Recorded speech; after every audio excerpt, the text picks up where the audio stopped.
Naval authorities believe 18 sailors are trapped aboard a submarine off Mumbai after an explosion and fire inside the docked sub.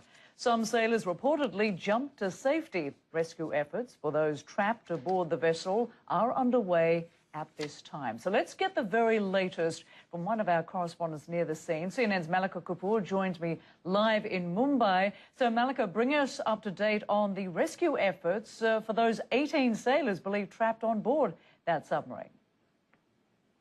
Rosemary, naval teams are on the scene over there, and the focus right now is very much on making sure that these 18 sailors who are trapped are brought out to safety. I spoke with some defense analysts earlier on today, and they said what's really important right now is time, because there is concern about how much oxygen there is inside the submarine. And also the position of the submarine, most of it is submerged, only a part of it is visible underwater. And the Navy divers are on the scene trying to reach these sailors who are trapped inside, but there are a lot of questions at the moment. Will the divers be able to enter the submarine through the normal manner? That could be very complicated. Also, will the divers be able to cut through the steel and break open to be able to enter the submarine by cutting through the steel? All this underwater. It depends on the position of the submarine, depends on how deep the waters are near the jetty. So all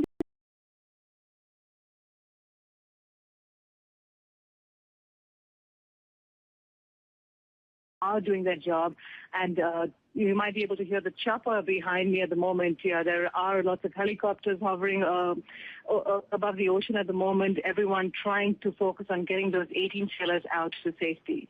And Malika, it's not the first time this has happened on this particular vessel, isn't it? It was upgraded, I believe, but what do we know about the history of this, and what are authorities saying about the possible cause of this explosion? You're right. This is not the first time this particular submarine has run into trouble. There was a small explosion in the battery compartment of the submarine last year, but after that it was sent to Russia again for an upgrade. It is a Russian submarine originally. So it was sent for an upgrade. It was recently refitted. So it was in great condition. So this has come as quite a surprise to the Indian Navy. And it's a bit of a turnaround for the Indian Navy, because just a few days ago, the Indian Navy was gloating. It had accomplished two very important milestones. It activated a reactor on its first homegrown nuclear submarine last week. And just after that, it launched Vikrant, the country's first indigenous